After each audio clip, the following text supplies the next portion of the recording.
What do you see out of the Bears? Your first ever meeting with them? Yeah, they're very, very talented offensively. Just got so many guys that can deck it and shoot it, and they put a lot of pressure on the rim. Really from everywhere. So they know create some challenges from that standpoint. And they're getting their guys back. They did lose their 7-foot center here this week. They got a couple guys back, and then lost one. That's kind of been a little bit of some of their I don't know about what you want inconsistency. I think just they've been short bodies for a good portion of the year, but they're getting some of those key guys back. So keys for you guys, if you're going to come away with the win, what do you got to do?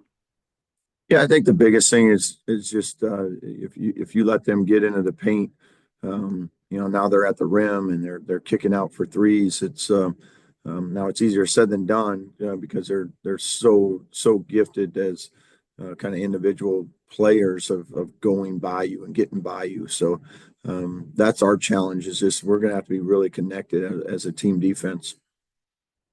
John?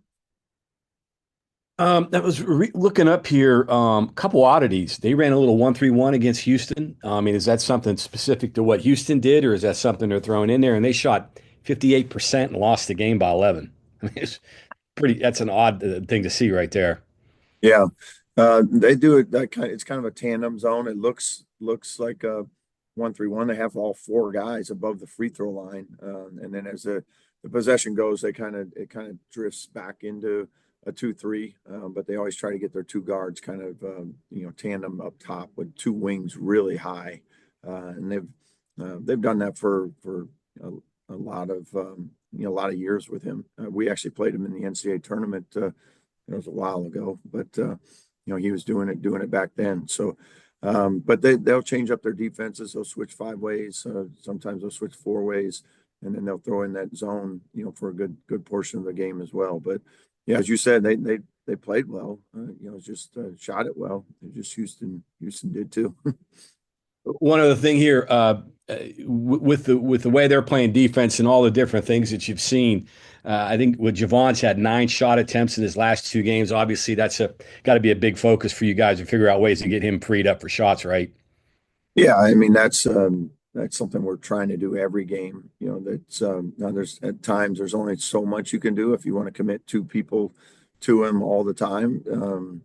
Now you got to take what they give you, and I think Javon's done that. He's had 9 assists and 8 assists in the last 2 games, and honestly, in the BYU game, that was as good as our offense has been. We'd scored almost 70 points, shot 55% in the second half. So I thought Javon did a great job of, hey, if you're going to face guard me and do these type of things, it created a lot of opportunities for our other guys. So that's something that if defenses want to do it, we got to take what they give us, and he's done a good job of that. Mike? Hey, Coach. Good morning. Good morning. Yeah. Now, recently, obviously, you've been a little inconsistent, haven't won back-to-back games in a while, and now is more on the bubble, but still with plenty of games to go. If you could characterize for fans, as John was talking about, recently other guys have stepped up, but Small's not been able to take over. Before, you talked about how you couldn't rely just on Small because he was scoring a lot, and then you needed other guys to step up, but it hadn't happened, hasn't been happening enough together in back-to-back games. Is there anything you can characterize on what's led to this decline? I mean, easy casual fan can point to Tucker being out, but you won big games without him. What do you think has led to this change the last 3 weeks? Yeah, I'll be honest. Like I think it's still like our offense is. When we lost Tucker, we lost some of our firepower on the offensive end, and that's no secret. I felt like a lot of those games, it was more of our defense that carried us, and that's what propelled us to some of those big wins. And in the games we've lost, it's been our defense that has let us down, and that's how we are going to win. Is when our defense is really solid and disciplined. And I thought the other night against against BYU, that's why we lost the game. And we allowed them to shoot 55% in the second half. Well, you're not winning those games. And we actually played good offense. We shot 55% in the second half. But defensively, we just made too many mistakes, and we just don't have that big a margin for error to allow that to happen. Kevin? There's a little bit of question about your pace. Obviously, I know you want to get early opportunity shots if you can, whether it's at the rim or even from three after moving the ball a little bit. But then do you want to be more deliberate with, some mindfulness about your shorter bench and things like that? And can it be difficult to say, hey, let's press it early, but then if it's not there, make sure we're patient to get the best shot available? Yeah, you're right. I mean, it's kind of which one you want to do, because we have to try to score in a broken floor. That gives us the best opportunity to get an advantage. But at the same time, we don't need a track meet with our rotations and things.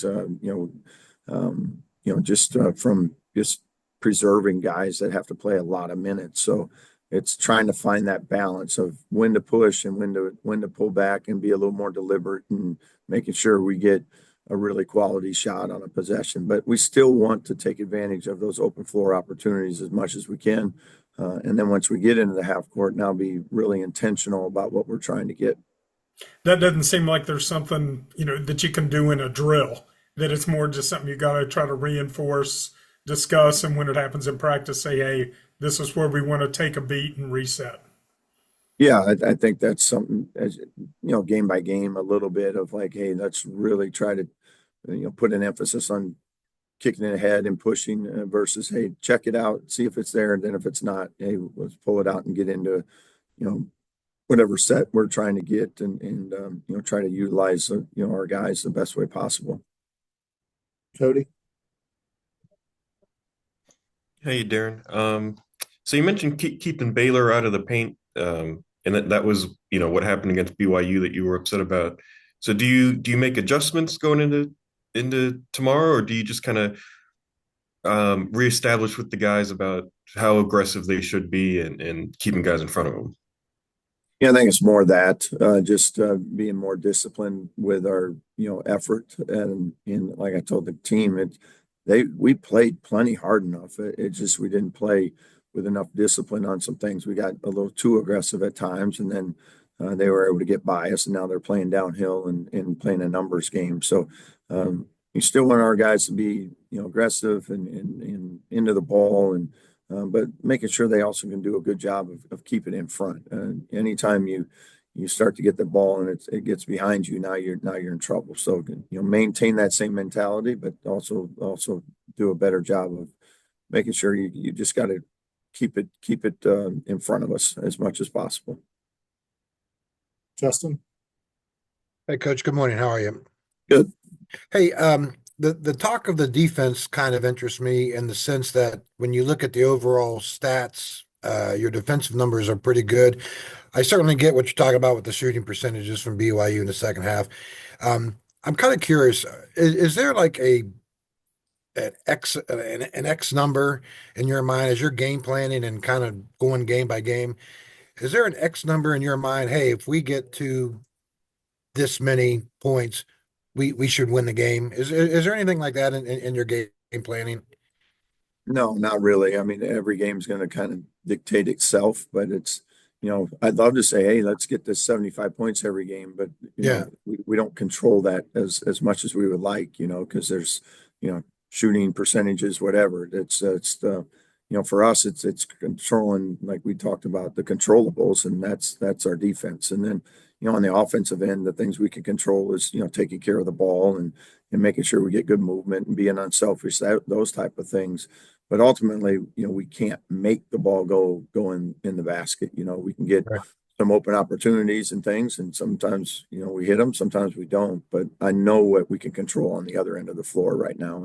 And like we said before, we don't have, a lot of elite level shooters, so it's, we're trying to manufacture as many points as we can.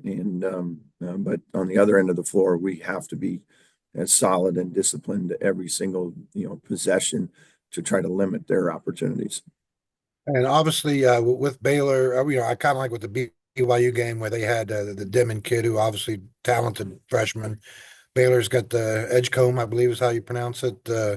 Um, Pretty highly ranked freshman on the NBA boards and stuff like that. Do you see? I mean, obviously, they're still freshmen. There's ups and downs, and do you see anything with VJ's game that maybe he's becoming more consistent than maybe at the beginning of the year? Yeah, he's playing terrific. I Yeah. think in Big 12 play, he's shooting almost 46% from three. And when you watch the film, like his speed just stands out too, especially in the open floor. It's impressive. I mean, and then when you have a guy like that that can put it on the ground and get to the rim, can also shoot threes at that high of a clip. That's a tough matchup, and there's a reason he's so highly thought of on the NBA draft boards, and it certainly shows up on tape. Thank you, Coach. John? Omir, almost 16 a game and 10 boards. I guess going to be a key keeping him off the glass. And he's relentless. We had actually played him 2 years ago in the NCAA tournament when he was with Miami, and so we got to see him, up close and personal. So I know exactly what he's capable of. But yeah, he's one of those guys that just has a great knack for going and getting the ball. He's a physical guy. So he's someone that you got to put a body on and keep him as far away from that basket as possible. Mike? Yeah, Coach. We talking a lot about how other guys have stepped up recently and trying to get small back going.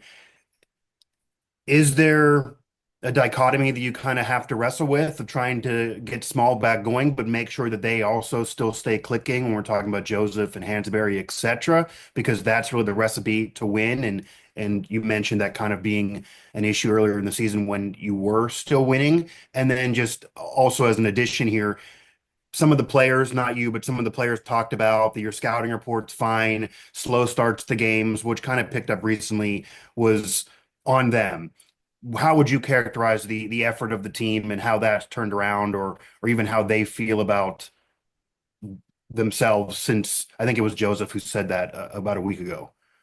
Yeah, in regards to Javon, I think we're going to continue to try to find. He's our best offensive player. Everybody knows that. Other teams know that, so they're going to try and limit him. We're going to try and find ways to, get him free. But in doing that, you're also he draws a lot of gravity towards him. So if you're drawing two defenders to try to take you away, it's freeing other people up. And I think that's what you're seeing is we're getting pretty good possessions, good looks, and that's why you've seen some of those other guys because they're not being guarded maybe as closely because of all the attention to Javon. So we're getting cleaner looks from those other guys, and I think that's why you're seeing their success kind of has gone up here recently, and hopefully that balance kind of evens itself out as we continue to move along, and we'll get find ways to get Javon free, and he'll score. I mean, he's going to score. They've just done a good job these last couple games. Like I said, that balance has been good for us. Our offense has certainly been good enough in Utah and in the BYU game. It's just that defensive, breakdowns that has hurt us. But as far as the team goes, like everybody's in great spirits. They're very focused on continuing to compete at a high level and giving us great energy and effort. And that's this time of year, that's all you can ask for is let's continue to make sure we're well prepared and go out there and compete and do the best job we can for every 40 minutes we got left. And hopefully that means there's some wins on that side of it. Greg? Yeah. Coach, do you at this stage of the season talk about postseason prospects with the team and things like where they rank in the net and all that, or is it more of still a game by game approach and doing enough right will take care of that stuff? Yeah, I mean, for the most part, it's still a game by game. I mean, I think our message to them is, hey, it's February and we're playing for something. And there's a lot of teams that aren't there right now. They just got their conference tournament left to try to get there, but that's not the case with us. But we have to do our part. We have to go win games, and they understand that, and we understand that as a staff. None of it really matters right now. The thing that does matter is you got to find ways to continue to get wins and And that's our primary focus. And that's the game by game mentality of, hey, our next opportunity is at Baylor. And what do we got to do to go try to win that game? And we'll close with Keenan. Hey, Coach, I know you mentioned some of the guys that have stepped up. What is Kobe Oconee and what he's been able to do on both ends of the floor meant to you guys, over the last couple of games? Because obviously he's really kind of stepped it up.